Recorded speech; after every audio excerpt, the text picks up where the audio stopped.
Sir, സാധാരണ MLA-മാരെക്കുറിച്ചും മന്ത്രിമാരെക്കുറിച്ചും ഒക്കെ പറഞ്ഞു കേൾക്കുന്ന ഒരു പരാതിയാണ്, ഇലക്ഷൻ്റെ സമയത്ത് മാത്രം ജനങ്ങളുടെ അടുത്തേക്ക് എത്തുന്നു, പിന്നീട് അവരെ ആ പ്രദേശത്തേക്ക് കാണുകയില്ല എന്ന്.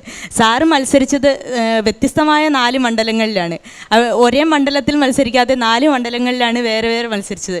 ഇനി ഒരിക്കൽ MLA ആയി മത്സരിക്കാൻ താല്പര്യമുണ്ട് എങ്കിൽ സ്വന്തം ജന്മനാട്ടിൽ മത്സരിച്ചാൽ ജയിക്കുമെന്ന് സാറിന് ഉറപ്പ് പറയാൻ കഴിയുമോ? അതൊരു വലിയ ചോദ്യമാണ്. ഒന്ന്, ഞാൻ വ്യത്യസ്തങ്ങളായ മണ്ഡലത്തിൽ നിന്നാണ് ജയിച്ചത് എന്ന് സത്യമാണ്. അവിടെ ജനങ്ങളുമായുള്ള ബന്ധം ഓരോ പ്രാവശ്യവും കൂടി വരുന്നതല്ലാതെ കുറഞ്ഞതായി എനിക്ക് അനുഭവപ്പെട്ടിട്ടില്ല.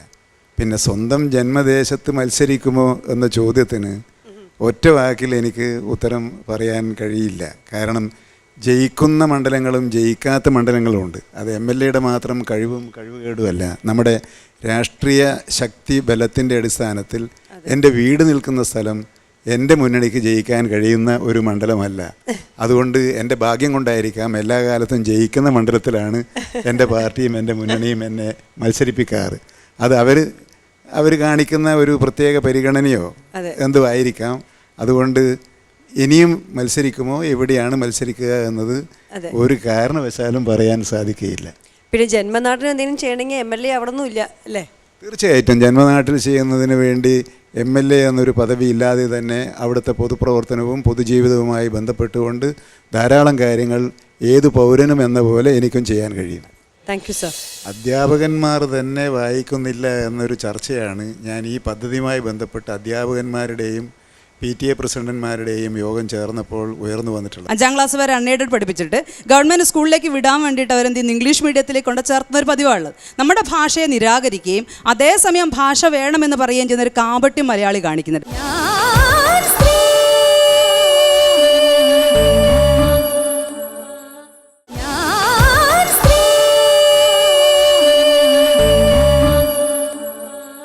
ഇവിടെ ഇത്ര നേരം വന്ന രാഗിയുടെ ചോദ്യങ്ങളിൽ വർത്തമാനം പറഞ്ഞ നേരെ ജഡ്ജസിന് വിടുകയാണ്. രാമനുണ്ണി സാർ, എങ്ങനെയായിരുന്നു നമ്മുടെ രാഗി? വളരെ ഊർജ്ജസ്വലമായിട്ട് സംസാരിച്ചു. നമ്മളെ ജനപ്രതിനിധി പ്രിയപ്പെട്ട ശശീന്ദ്രൻ നല്ല ആർജവത്തോടു കൂടിയാണ്, വലിയ അവകാശവാദങ്ങളൊന്നും ഉന്നയിക്കാതെ അദ്ദേഹം പറയുകയും ചെയ്തു. ഒരു അവകാശവാദങ്ങളും ഉന്നയിക്കാതെയാണ് ഇലക്ഷൻ നിൽക്കുക എന്നുള്ളത്. പിന്നെ ഭരണത്തിൻ്റെ ആളായിട്ടല്ല, പലപ്പോഴും പ്രതിപക്ഷത്തിൻ്റെ ഭരണത്തെ വിമർശിക്കുന്ന ഒരു ജനപ്രതിനിധിയായിട്ടുള്ള റോളാണ് വേണ്ടി വന്നിട്ടുള്ളതെന്ന് പറയുമ്പോൾ അതിനായിട്ട് ചേർന്ന് നിൽക്കുന്നതാണ് ഈ സാംസ്കാരിക പ്രവർത്തനങ്ങൾ. ഈ ലൈബ്രറികൾക്ക് വായനാശീലം വളർത്തുക, സ്പോർട്സ്, ഇങ്ങനെയുള്ള കാര്യങ്ങൾ അതിനോട് ചേർത്ത് വായിക്കുന്നത്. അതൊക്കെ രാഗി മനസ്സിലാക്കിക്കൊണ്ടാണ് ചോദിച്ചിട്ടുള്ളത്. അത് വലിയ ഈ വായനയുടെ ഒരു സംസ്കാരം കുറയുന്നു എന്ന് മനസ്സിലാക്കിക്കൊണ്ട് അതിനെ ബോധപൂർവം വളർത്തിയെടുക്കാനുള്ളൊരു ശ്രമം നടത്തുന്നു എന്നത് വലിയൊരു കാര്യം തന്നെയാണ്. നമ്മുടെ കായിക ക്ഷമത കുറയുന്ന സമയത്തുണ്ടാവുന്ന പ്രശ്നങ്ങൾ, പിന്നെ ചില കാര്യങ്ങൾ ഒരു ജനപ്രതിനിധി മാത്രം വിചാരിച്ചാൽ നടക്കാത്ത കാര്യങ്ങളും ഉണ്ട്. അതിപ്പോൾ ഭരണകൂടത്തിന് ഒന്നായിട്ട് ചെയ്യേണ്ട കാര്യങ്ങളാണുള്ളത്. അതൊക്കെ വളരെ കൃത്യതയോടു കൂടിയിട്ട് തന്നെയാണ് ഇവിടെ സംസാരിച്ചിട്ടുള്ളത്.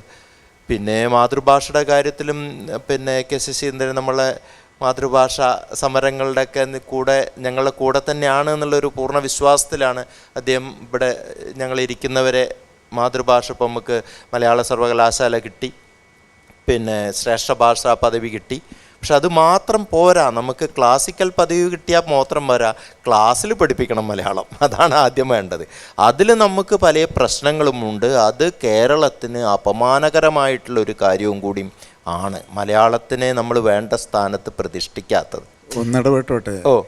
അധ്യാപകന്മാർ തന്നെ വായിക്കുന്നില്ല എന്നൊരു ചർച്ചയാണ് ഞാൻ ഈ പദ്ധതിയുമായി ബന്ധപ്പെട്ട് അധ്യാപകന്മാരുടെയും PTA പ്രസിഡന്റുമാരുടെയും യോഗം ചേർന്നപ്പോൾ ഉയർന്നു വന്നിട്ടുള്ളത്. അത് ശരിയാണ്, സൂചിപ്പിച്ചതുപോലെ അങ്ങേയറ്റം പരിതാപകരമായ ഒരു കാര്യമാണ്. അതെ, വളരെ ഇതാണ്. നമുക്ക് നമ്മളെ ഭാഷയെ പറ്റിയിട്ടുള്ള ഒരു അഭിമാനവും കൂടി ബോധപൂർവം വളർത്തിയെടുക്കാനുള്ള ഒരു മാറ്റത്തിലേക്ക് ജനപ്രതിനിധിയുടെ ഈ വായനാശീലത്തിലേക്കുള്ള കാര്യം കടക്കണം എന്നാണ് എനിക്ക് തോന്നുന്നത്. ഇദ്ദേഹത്തിൻ്റെ വ്യക്തിപരമായിട്ടുള്ള ഇതും രാഷ്ട്രീയ ജീവിതത്തെ പറ്റി ശരിക്കും മനസ്സിലാക്കിയിട്ടുണ്ടോ? രാഷ്ട്രീയ ജീവിതത്തെക്കുറിച്ച് അദ്ദേഹം കുറേ കാര്യങ്ങൾ ഇപ്പം ഞങ്ങൾ അവിടെ നിന്ന് സംസാരിച്ചിരുന്നു. രാഷ്ട്രീയത്തിൽ സൗഹൃദപരമായ രാഷ്ട്രീയമാണ് മുന്നോട്ട് കൊണ്ടുപോകാൻ താല്പര്യപ്പെടുന്നത്.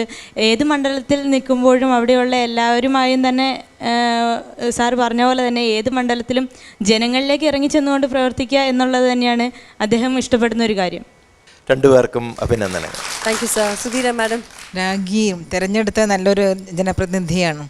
കാരണം അറിവിനും സംസ്കാരത്തിനും വേണ്ടി ദാഹിക്കുന്ന ഒരു മനസ്സുള്ള ഒരു ജനപ്രതിനിധിയാണ് ശശീന്ദ്രൻ സാർ. അപ്പം അദ്ദേഹം സാഹിത്യമായാലും അതുപോലെ കായിക രംഗത്തായാലും തന്നാലാവുന്നത് തൻ്റെ നിയോജക മണ്ഡലത്തിൽ ചെയ്യാൻ ശ്രമിക്കുന്നുണ്ട്. പിന്നെ ഒരു പുത്തൻ നിയോജക മണ്ഡലമാണ് അദ്ദേഹത്തിന് കിട്ടിയിട്ടുള്ളത്. അപ്പോൾ അദ്ദേഹത്തിന് പ്രവർത്തിച്ച് കാണിക്കാനുള്ള ഒരു അവസരം കിട്ടിയിരിക്കുകയാണ്. അപ്പോൾ പിന്നെ രാഗി ചോദിക്കാത്തൊരു ചോദ്യം ഇദ്ദേഹമാണ് പറഞ്ഞത്, കോരപ്പുഴയുടെ ശോചനീയമായ അവസ്ഥ. ഞാൻ ആ പ്രദേശത്ത് ഒരുപാട് ജോലി ചെയ്താണ്. അപ്പോൾ എപ്പോഴാണ് ഈ പാലം തകർന്ന് വീഴാന്നുള്ള ഭയപ്പാടോട് കൂടിയാണ് ഓരോ പ്രാവശ്യം അത് ക്രോസ് ചെയ്യാം. പക്ഷെ ഒരു പ്രാവശ്യം അതിൽ നവീകരണം നടന്നിരുന്നു. അതിനുശേഷം ഇപ്പോഴും വീണ്ടും അത് ഒരു ആശാവഹമായ സ്ഥിതിയിലല്ല ഉള്ളത്. ആയിരക്കണക്കിന് വാഹനങ്ങൾ അങ്ങോട്ടും ഇങ്ങോട്ടും പോകുന്ന ഒരു പാലമാണത്. അതൊരു വിമർശനാത്മകമായി തന്നെ കാണുന്നതാണ് നല്ലത്. കാരണം അത് വേണ്ടത്ര ശ്രദ്ധിക്കപ്പെടുന്നില്ല എന്നുള്ളത് എൻ്റെയും പരാതിയാണ്. ജനങ്ങൾ ഒപ്പ് ശേഖരിച്ചിട്ടൊക്കെ അയച്ചിരുന്നു. എന്നിട്ട് വളരെ കാലത്തെ പരിശ്രമത്തിന് ശേഷമാണ് ഒരു ചെറിയ അറ്റകുറ്റപ്പണി അവിടെ നടന്നത്. ഞാൻ 2 പ്രാവശ്യമായി 5 സബ്മിഷൻസാണ് ആ വിഷയം സംബന്ധിച്ച് നിയമസഭയിൽ ഉന്നയിച്ചത്. പക്ഷേ എന്തുകൊണ്ടോ അത് ഞാൻ ഈ വേദി അങ്ങനെ ഒരു വിമർശനത്തിന് ഉപയോഗിക്കുന്നത് ശരിയല്ല എന്നുള്ളത് എന്തുകൊണ്ടോ അത് നടന്നില്ല.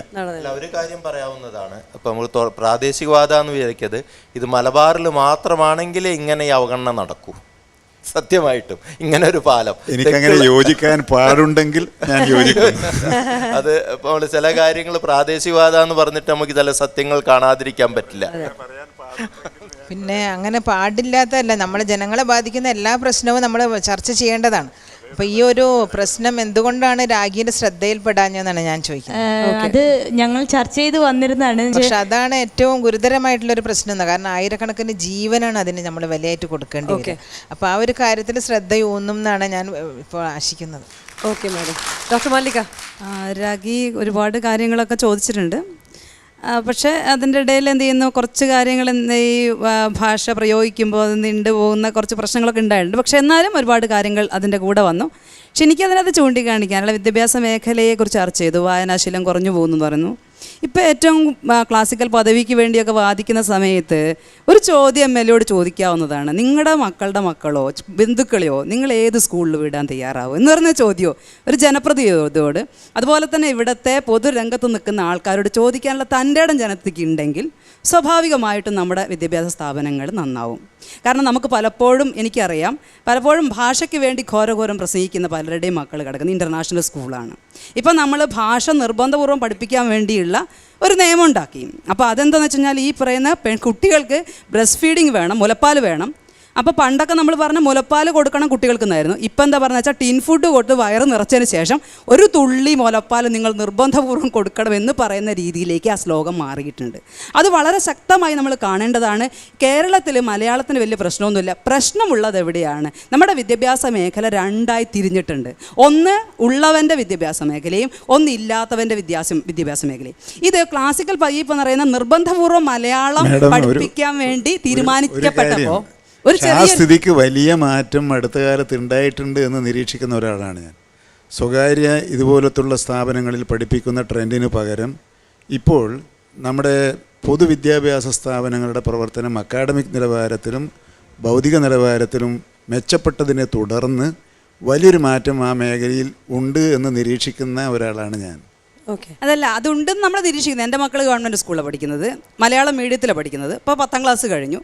പക്ഷേ ഒരിക്കലും നമ്മൾ ചോദിച്ചു കഴിഞ്ഞാൽ പലർക്കും ഈ ഗവൺമെൻറ് സ്കൂളിലെ ഇംഗ്ലീഷ് മീഡിയത്തിലാണ് പലരും പഠിക്കുന്നത്. നമ്മൾ മലയാള ഭാഷ എന്ന് പറയുമ്പോഴും 5ാം ക്ലാസ് വരെ അൺഎയ്ഡഡ് പഠിപ്പിച്ചിട്ട് ഗവൺമെൻറ് സ്കൂളിലേക്ക് വിടാൻ വേണ്ടിയിട്ട് അവരെന്ത് ചെയ്യുന്നു, ഇംഗ്ലീഷ് മീഡിയത്തിലേക്ക് കൊണ്ട് ചേർത്തുന്ന ഒരു പതിവാണുള്ളത്. നമ്മുടെ ഭാഷയെ നിരാകരിക്കുകയും അതേസമയം ഭാഷ വേണമെന്ന് പറയുകയും ചെയ്യുന്ന ഒരു കാപട്യം മലയാളി കാണിക്കുന്നുണ്ട്. അത് ജനപ്രതിനിധി എന്നുള്ള നിലയ്ക്ക് ഇത്തരം വേദികളിൽ ചോദിക്കുകയും ആ ചോദ്യം ജനം കാണുകയും ചെയ്യേണ്ടതുണ്ട്. കാരണം നമ്മുടെ സ്കൂളുകൾ മോശമല്ല, ഞാൻ ഇൻഫീരിയർ അല്ല. കാരണം ഞാൻ പഠിച്ചത് മലയാളം മീഡിയം സ്കൂളിലാണ്. സാധാരണ സ്കൂളിലോണ്ട് മാത്രമാണ് കേരളമായി നിൽക്കുന്നത്. പുറത്തു പോയി കഴിഞ്ഞാൽ പലപ്പോഴും നമുക്ക് മലയാളത്തിൽ പഠിച്ച നമ്മുടെ ഭരണഭാഷ ആളുകളാണ് ഇപ്പോൾ IAS മലയാളമാക്കണം കിട്ടിയിട്ടുള്ളത്. യെസ്, അവിടെ അത്തരത്തിലേക്ക് ചർച്ച കൊണ്ടുപോയി കഴിഞ്ഞാൽ ഒരുപാട് പ്രേക്ഷകരുണ്ട് നമ്മുടെ നാട്ടിൽ. പലപ്പോഴും ഞാനൊരു സ്റ്റഡി നടത്തിയിരുന്നു ഈ മേഖലയിൽ, കക്കോടി നമുക്ക് അഭിമാനിക്കാൻ കഴിയുന്ന ഒരു മേഖലയെ പഠനം കാര്യമാണ് നടത്തിയിരുന്നു. ഭാഷാപ്രേമികൾ. നിങ്ങൾ എന്തുകൊണ്ട് ഇംഗ്ലീഷ് മീഡിയത്തിൽ വിടുന്നു? അവരൊക്കെ പറഞ്ഞത് മറ്റുള്ളവരൊക്കെ വിടുന്നുണ്ടാ.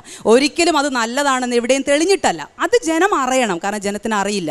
അത് അറിയണമെങ്കിൽ ഇത്തരം ജനപ്രതിനിധികളോട് അത് ചോദിക്കണം. രണ്ടാമത് ഒരു ചോദ്യം ചോദിക്കാമായിരുന്നത്, ഇപ്പം ഈ പറയുന്ന തൊഴിൽ മേഖലയായിട്ട് ബന്ധപ്പെട്ടിട്ടൊക്കെ പറഞ്ഞു, സ്ത്രീകളുടെ തൊഴിൽ സ്ത്രീകൾക്കെതിരെ നടക്കുന്ന അതിക്രമങ്ങൾ ഇന്ന് കൂടി വരികയാണ്. നമ്മൾ സ്ത്രീ ശാക്തീകരണത്തെക്കുറിച്ചും കുടുംബശ്രീയെക്കുറിച്ചൊക്കെ പറയുമ്പോൾ എന്തുകൊണ്ടാണ് ശാക്തീകരണം സംഭവിക്കപ്പെട്ട ഇടങ്ങളിൽ സ്ത്രീകൾക്ക് പുറത്തിറങ്ങാൻ കഴിയാത്തൊരവസ്ഥ വരുന്നത്? ഇതാണോ ശാക്തീകരണം എന്നൊരു ചോദ്യം. എന്താണ് ശാക്തീകരണം? നിലവിലുള്ള ശാക്തീകരണമാണോ? ശക്തി ഇല്ലാത്തവരല്ലേ ശാക്തീകരിക്കേണ്ടത്? സ്ത്രീകൾ അശക്തരാണോ? ഒന്നിനും കൊള്ളാത്തവരാണോ? അതുകൊണ്ടാണ് അവരെ ശാക്തീകരിക്കേണ്ടത് എന്ന ചോദ്യമൊക്കെ പലപ്പോഴും ചോദിക്കാവുന്നതാണ്. പക്ഷെ എന്നാലും വളരെ എല്ലാ കാര്യങ്ങളിലേക്ക് സ്പർശിച്ചുകൊണ്ടുള്ള ചോദ്യങ്ങളാണ് സമയക്കുറവുകൊണ്ട് എല്ലാ മേഖലകളിലും സ്പർശിച്ചു പോവാന്നുള്ളത്. അതെ, ഞാൻ പറഞ്ഞതെന്ന് വെച്ചാൽ ഇതിൻ്റെ ഉള്ളിലേക്കും കൂടി കടക്കാം. പക്ഷെ അത് എന്താ സമയക്കുറവാണ്, വളരെ കുറച്ച് സമയമേ ഉള്ളൂ. ഈ മേഖലയും കൂടി ചർച്ച ചെയ്യായിരുന്നു. പക്ഷെ നന്നായിട്ട് പ്രസന്റ് ചെയ്യും. Thank you doctor. Sudheera madam, മാർക്കിടാം. ഇപ്പോൾ രാഗിക്ക് ഞാൻ 9.5 മാർക്ക്. 9.5 മാർക്കാണ്.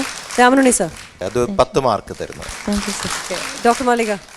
ഞാൻ 9.5 മാർക്ക് കൊടുക്കും. 9.5, 9.5. ഓക്കെ. അപ്പോൾ ഏലത്തൂർ MLA ശശീന്ദ്രൻ സാറുള്ള സംവാദത്തിൽ രാഗിക്ക് കിട്ടിയിരിക്കുന്നത് 29 മാർക്കാണ്.